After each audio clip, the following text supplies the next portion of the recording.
A pergunta que eu mais tenho recebido nos últimos dias é: o que aconteceu no Nepal pode se repetir aqui no Brasil? Lá no Nepal aconteceu algo histórico. Vai estar nos livros da história do Nepal, mas também do mundo inteiro.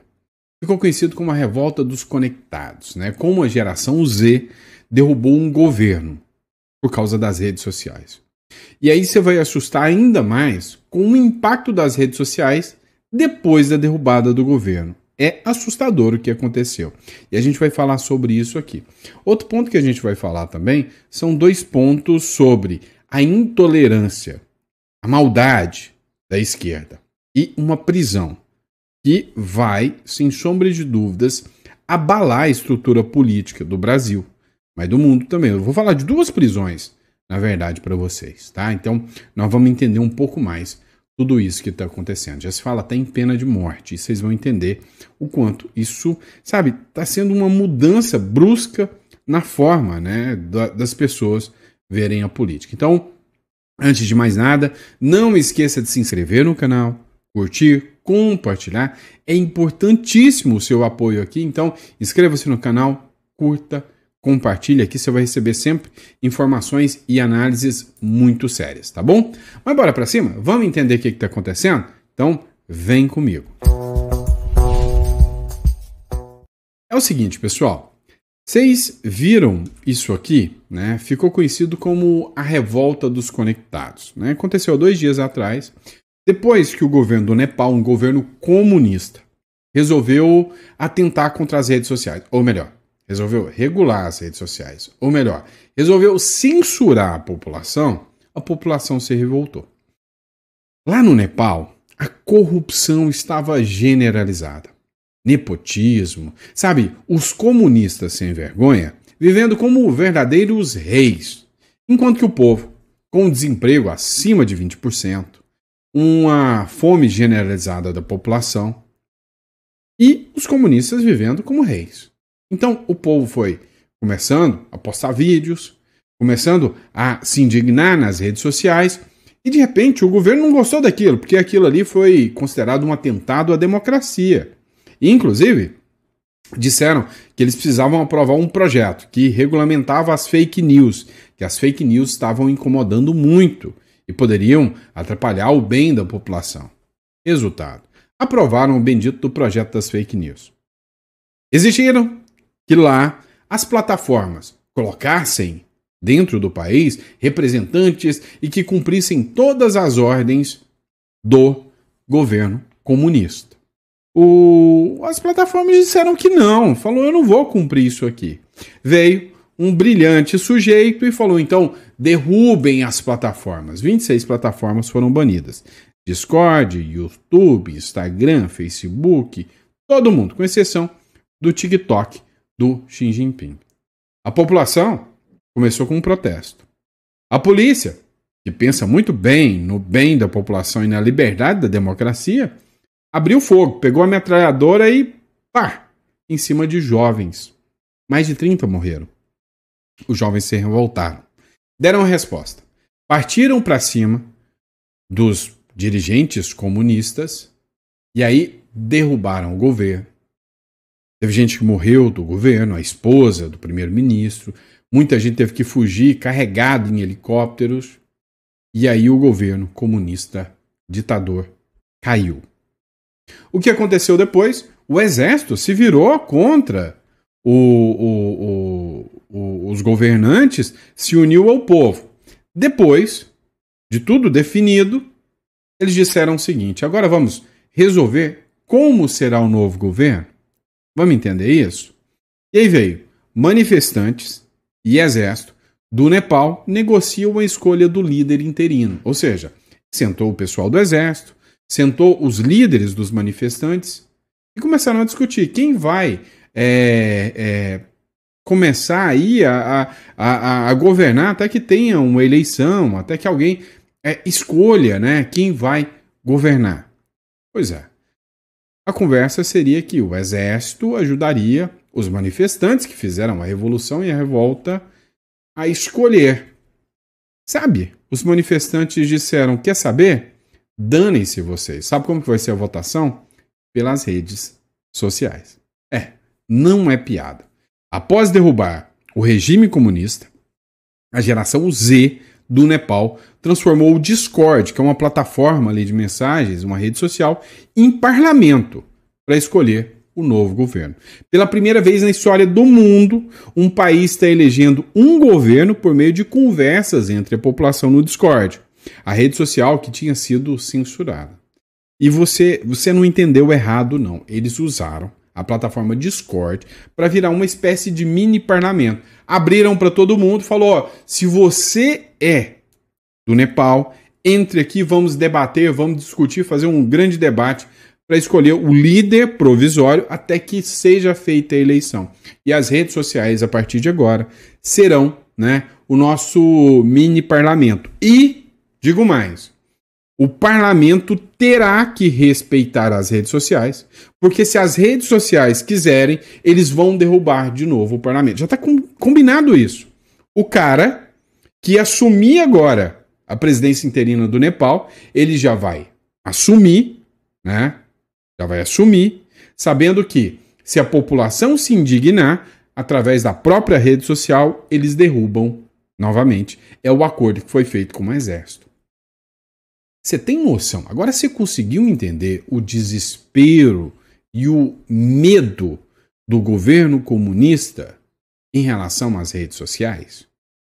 Você entendeu a regra do jogo? Aí vem algo um tanto quanto um pouco mais assustador, se é que a gente pode dizer.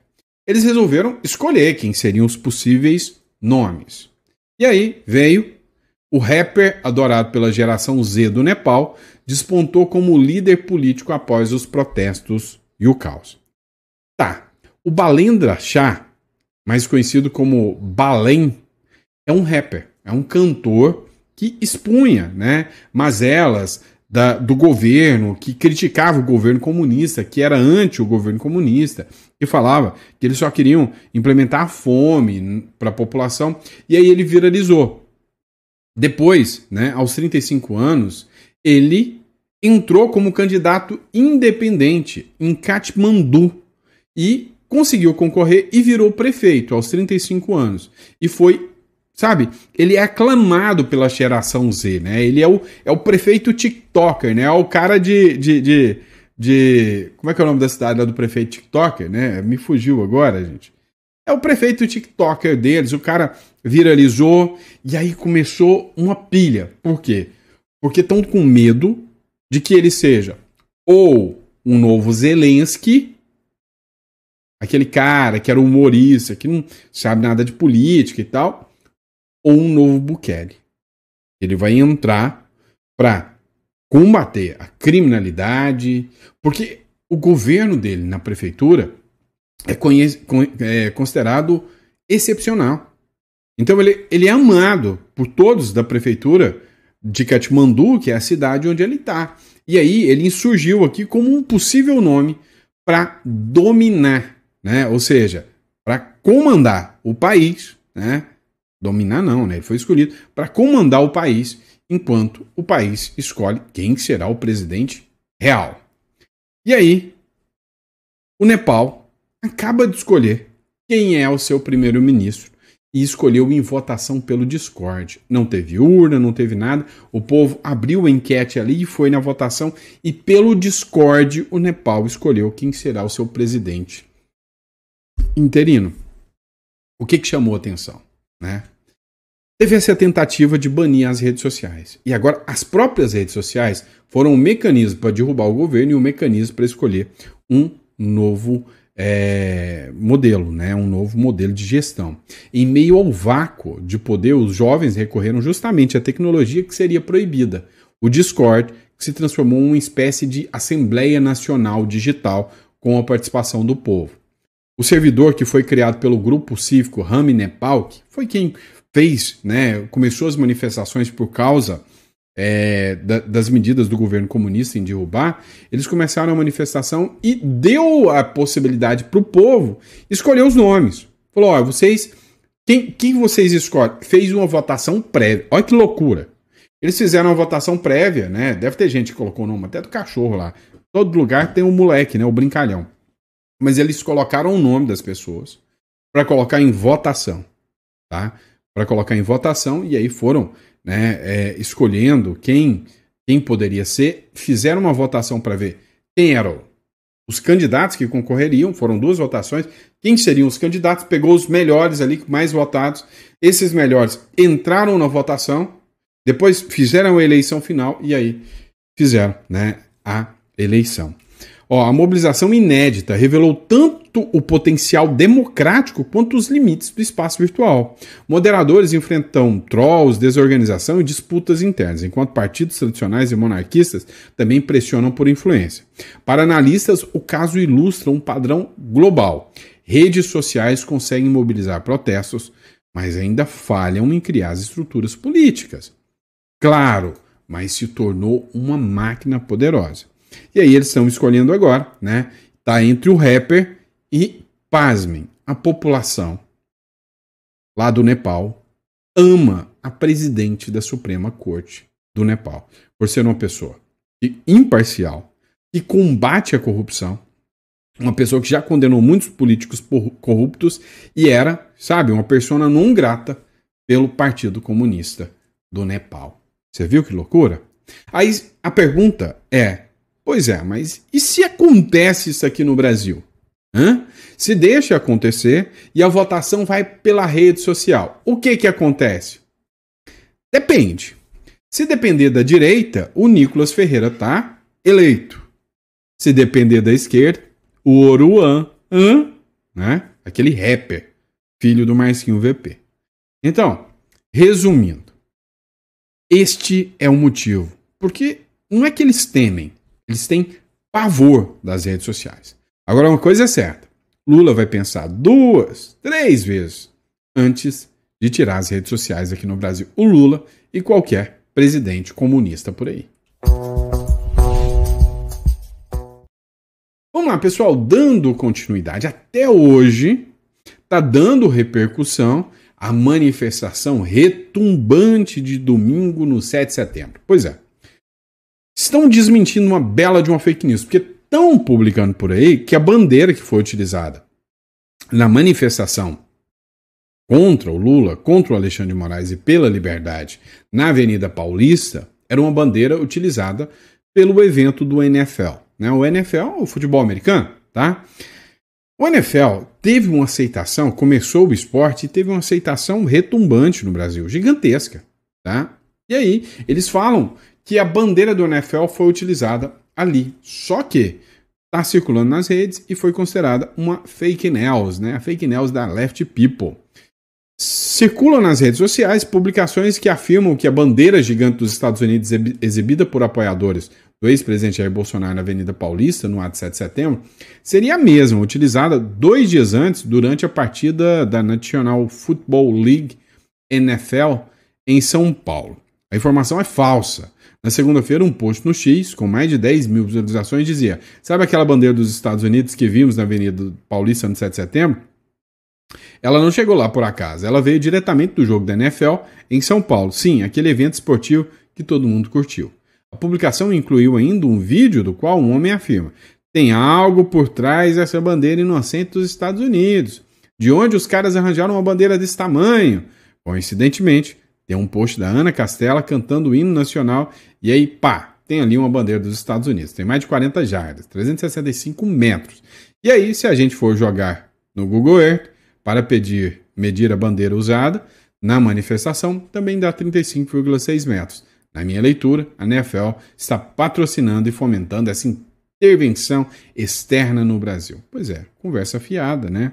E aí foi rebatido aqui, mostrando que isto é uma mentira.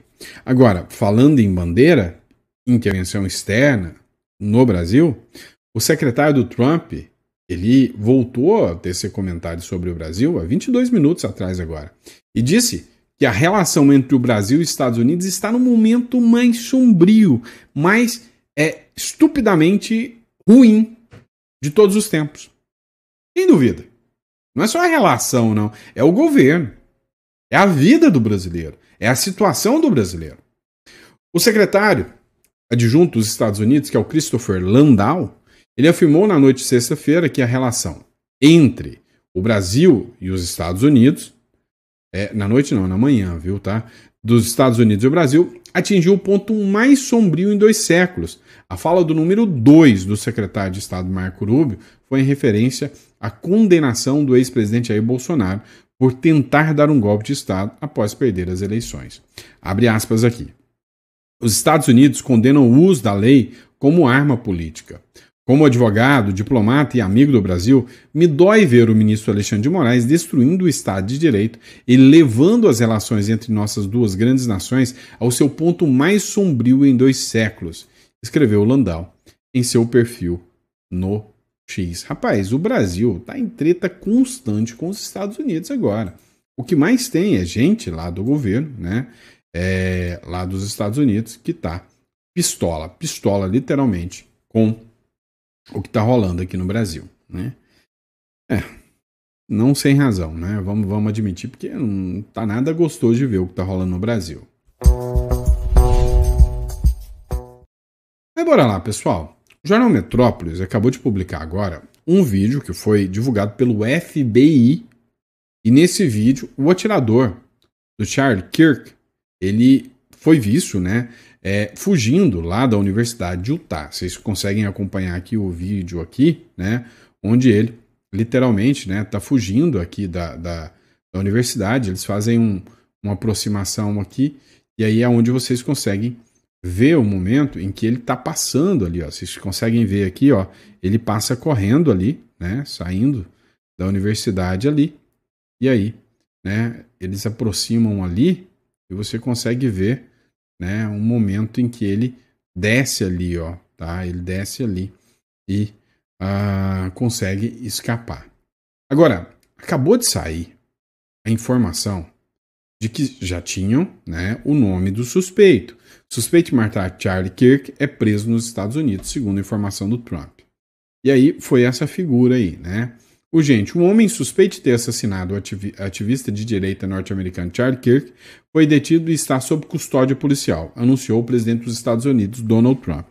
Em entrevista à rede de TV Fox News, Trump afirmou que o pai do suspeito e um pastor ajudaram na captura e disse que solicitará pena de morte para o autor do crime.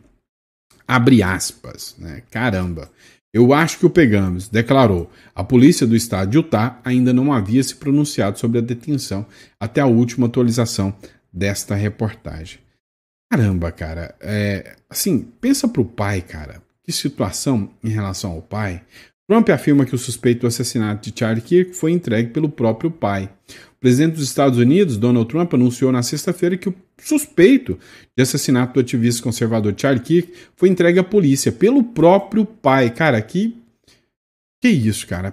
Para pensar na dor desse pai e no senso de responsabilidade moral com a sociedade que esse pai tem, né?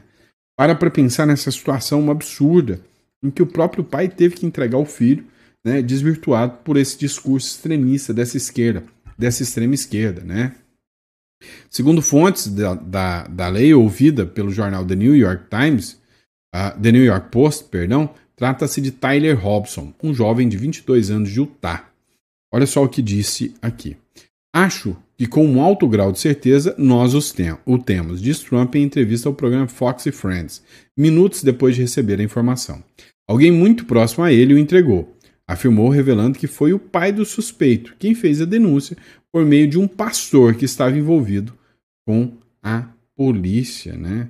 E aí o presidente defendeu a punição exemplar, espero que seja considerado culpado, espero que receba a pena de morte. O que ele fez com Charles Kirk era a melhor pessoa que não merecia isso. Então, assim, cara, eu acho, sinceramente, eu sou totalmente a favor, acho que o Donald Trump tá certinho, né? Gente que atua desse jeito aí, tem que ter isso, cara. Que dor do pai que eu fico imaginando, cara. Que absurdo. Então, tanto, principalmente do Kirk, né? A esposa do Kirk, os familiares do Kirk, a dor que eles estão sofrendo. Mas um desgraçado desse, cara, causa uma dor pro pai também, né? Por causa dessa ideologia que eles enfiam nos jovens. É um absurdo. Esse é o assassino de Charlie Kirk. Tyler Robson, de 22 anos. Tyler Kirk Tyler Robson, de 22 anos, foi identificado como responsável pelos disparos que mataram o ativista conservador Charlie Kirk durante a mesma conferência na Utah Valley University. A informação foi divulgada nesta sexta-feira pelo The New York Post com base em fontes próximas à investigação. A confirmação da identidade do suspeito ocorre poucas horas após o presidente dos Estados Unidos, Donald Trump, afirmar que um homem havia sido capturado. Pois é. E aí, agora se confirma essa situação esdrúxula, né? Torço mesmo para que receba a pena de morte. Sinceramente, um homem de 22 anos, não é um menino, não é um rapaz, é um homem, né? Que tem que responder sim, e eu concordo plenamente. Quem faz atentados políticos como esse, por divergência ideológica, seja alguém da direita que matar alguém da esquerda, ou alguém da esquerda que fizer isso contra alguém da direita, tem que ir parar, né? É na cadeira elétrica mesmo. Concordo em número, gênero e grau com Trump, né? Eu não discordo em momento algum. Após anunciar a prisão do assassino de Kirk, Trump diz em pena de morte. O presidente dos Estados Unidos afirmou que o assassino do ativista Kirk deve receber pena de morte. Nessa sexta-feira, durante a Fox News, o líder norte-americano anunciou que as autoridades prenderam um homem que matou Kirk a tiros e ainda detalhou que o pai do suspeito o entregou à justiça. Eu vou além, tá? Tem que receber pena de morte, sim. E todo mundo que comemorou tem que parar na cadeia, tem que pegar pelo menos aí uns bons anos de cadeia, né? Para aprender, né? Que não se comemora a morte de ninguém. Literalmente não se comemora a morte de ninguém. É um absurdo, né? Por questões ideológicas, né? Isso é um absurdo. Né? O cara vai lá e comete um assassinato, né? Um atentado como esse por questões ideológicas. É um absurdo. E aí o Brasil não está muito diferente, né? Vocês vão ver o que a gente traz para vocês no próximo bloco. Vocês estão sabendo que o Nicolas Ferreira recebeu várias ameaças de morte de um sujeitinho também. Depois dessas ameaças de morte, o Nicolas Ferreira acabou chegando lá no Espírito Santo para um evento que ele ia participar, escoltado pela polícia por causa dessa ameaça de mais um extremista de esquerda. Chegando, né, escoltado. Esse menino hoje, eu vou te falar uma coisa. Cara, o que a cabeça desse menino deve estar a prêmio, né? Para esses psicopatas aí, não tenha dúvidas disso. Aí esse cara precisa, além de muita oração, precisa de muita força e de proteção mesmo, né? Literalmente proteção, né? Não é brincadeira. Não é brincadeira o que esse menino tá passando, o que esse rapaz, né, tá passando. E aí o sujeito é esse aqui. Estudante que ameaçou o Nicolas Ferreira de morte é preso no Espírito Santo. Estudante de biologia. Adivinha? Universidade Federal do Espírito Santo.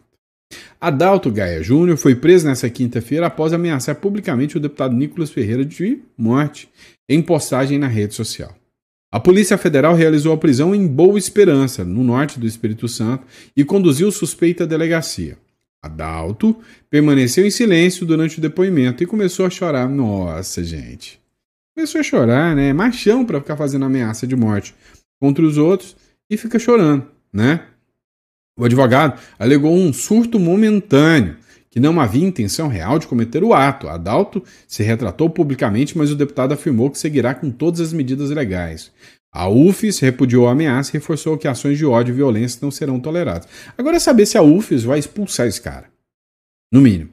É mentira a fala do advogado, porque, segundo o próprio Nicolas relatou, foram várias. Ele já vinha falando isso, desde que o Nicolas era deputado, desde 2023, né? Quando o Nicolas entrou como deputado. Ele já vinha fazendo, não foi a primeira e nem a última postagem. E sim, é este caminho, tá? Ameaças de mortes têm que parar na delegacia e torcer para a turma da esquerda começar a ser presa também. Tem muito juiz bom em primeira instância. Então, Nicolas Ferreira fez certinho, tem que mandar mesmo, tem que pôr pressão, tem que processar, tem que fazer exatamente o que a esquerda faz. Tem que processar, tem que pedir indenização moral, que tudo suba até o STF, não importa, mas tem que dar medo nesses caras. Porque é assim que tem que funcionar. Porque é assim que a esquerda age. A esquerda confia na impunidade. Eu já recebi ameaças. Não é? E eu acho tá certinho, né? O Olavo de Carvalho já falava isso há muito tempo. Se você não souber jogar as regras do jogo, meu irmão, se você não souber como que tá funcionando as regras do jogo, você vai ser eliminado. Então, tem que jogar e tem que jogar com as mesmas armas. Só não pode ser corrupto, né? Só não pode ser como eles, mas dentro das regras do jogo, dentro das normas da lei, tem que denunciar, tem que correr atrás dos direitos. Sim, concordo em número, gênero e grau. Tá? Número, gênero e grau com o Nicolas Ferreira. Tem meu respeito. Vamos lá, pessoal. Próximo bloco nós vamos falar sobre anistia. Bora pra cima. É o seguinte, tá? Seguinte, preço da água é 120, vamos lá. Matéria do jornal Opção. O presidente do PL diz que vai negociar anistia com o presidente do Senado. Então, né? Confiar em negociação com o Davi Alcolumbre é aí que o negócio é complicado. O presidente do PL, Valdemar da Costa Neto, afirmou que irá conversar com o presidente do Senado, Davi Alcolumbre, para negociar um projeto de anistia aos condenados do 8 de janeiro, que beneficia o ex-presidente Jair Bolsonaro. A declaração ocorre após o Bolsonaro ser condenado pela primeira turma da corte. O Valdemar informou ao Globo que já contava com o revés do STF. Quem não contava, né? E que determinou que o secretário-geral do partido, o Rogério Marinho, assuma a articulação com o presidente do Senado, Davi Alcolumbre, do União Brasil, pelo tema. Eu duvido é o dó, tá? Que o Davi Alcolumbre vai contrariar o governo Lula e vai querer encarar essa aí. Eu duvido, mas duvido muito, tá? Eu não confio nisso nem um pouquinho. Confiar no Davi Alcolumbre hoje é besteira. Ah, mas eu vou articular. Se articular, né? Qual que vai ser o projeto de anistia do Davi Alcolumbre, do Lula e dos ministros do Supremo? Prender mais gente, só se for, né? E ainda digo mais, né? A briga deveria ser pela anulação desse processo. Deveria ser, sem sombra de dúvidas. E outra, o Congresso deveria regulamentar, né, esse discurso de atentado à democracia, né, de não sei o quê. Colocar planos objetivos, ó, tem que ter militares envolvidos, não pode ser um crime impossível, tem que ter uma regulamentação. Para que essa aberração que aconteceu agora não se repita. Não se repita. Esse julgamento que para mim foi uma aberração. Bora lá? Vamos para cima? Ó, olha essa matéria. Você lembra da Luciana Gimenez, né?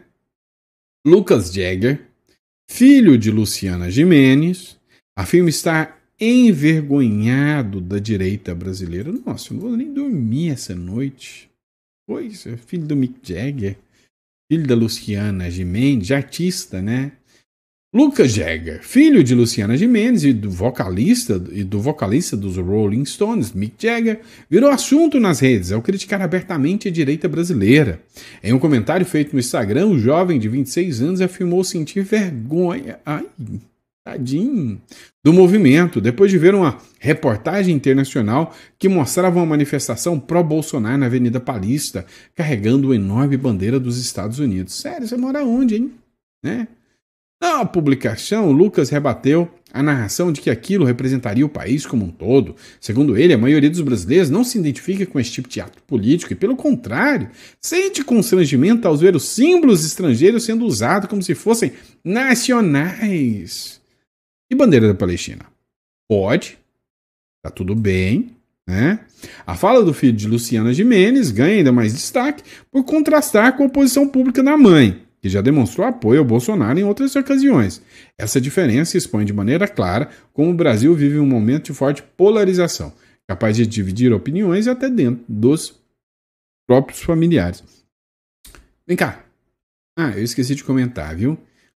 Esmalte lindo. Minha filha usa um desse, tá? Minha filha usa, minha esposa usa, né? Aqui não. Vamos lá, vamos entender o seguinte. Bora entender essa situação, tá? O que acontece, pessoal? Cara, a juventude de hoje, né, tem uma postura, né? Eu acho ridículo, sinceramente, a forma que essa juventude de hoje se veste, né? Isso é coisa, era a época dos hippies lá, né? Mas, cara, esses caras não têm noção nenhuma de vida. É fácil para um riquinho mimado, filho de 2 milionários, artistas, vir aqui fazer críticas ao brasileiro, mas o brasileiro que estava lá na Avenida Paulista é o cara que trabalha, é o cara que sai de manhã, vai para o seu mercadinho, vai para a sua corretora de imóveis, vai para o seu food truck para poder ganhar a vida, e aí tem que pagar imposto para um governo que não está nem aí. Esse cara fala que não representa. É só você olhar o tanto de gente que tinha na Paulista e o tanto de gente que tinha para a esquerda. Ou seja, tem vergonha do povo brasileiro? Essa é a resposta? Tem vergonha do povo brasileiro? Só pode. Ah, pelo amor de Deus, me poupe. Esses artistazinhos, né? Não merece respeito nenhum. E aí é onde eu te digo, né? Fala o Lula, fala o Petro e ninguém quer acreditar. O mesmo Petro admite. Quando os pobres deixam de ser pobres, se voltam para a direita. Eu não acredito que ele falou isso, não. O Lula já falou, você sabe, né? Mas vamos escutar o Petro falando também, tá? Escuta aqui. Ó, Petro falando. Llamémoslo así, volviendo entonces se identifica es con superar la pobreza, es decir, então, você vai edificar como superar a pobreza. que los pobres tengan. Sí. Y Para que os pobres tenham. cuando los pobres dejan de ser pobres y tienen, entonces se vuelven de derecha. Bueno, Ahí O problema é que quando os pobres deixam de ser pobres e têm, eles viram para a direita. viene una pregunta, entonces dejar de ser pobre hacia dónde? sí. Y viene el problema, porque si es dejar de ser pobre para vivir Para consumir. como en Miami, Sí. pues se acabó la humanidad. ¿Qué hacen? Porque se ele deixar de ser pobre para viver como em Miami, né? Ele sai da esquerda. Ele passa a ser de direita. O Lula já falou isso. Se o cara crescer um pouquinho na questão social, começar a ganhar mais de 4 mil, ele sai fora da esquerda. Resumindo, você acha que a esquerda quer o quê? Te manter pobre. Então ele pega alguns dessa turminha, sabe, fora da lógica, coloca ali essa turminha em universidade que vai lobotomizar a cabeça deles. O dia que eles tiverem que encarar a verdade real, né, e encarar, pagar imposto, essa turminha toda sai da esquerda. Não tenho dúvidas disso. Não tenho dúvidas. Tá bom? É isso, pessoal. Muito obrigado pela confiança, pela credibilidade. É uma honra, um prazer enorme estar aqui com você. Eu vejo vocês no próximo editorial. Abraço.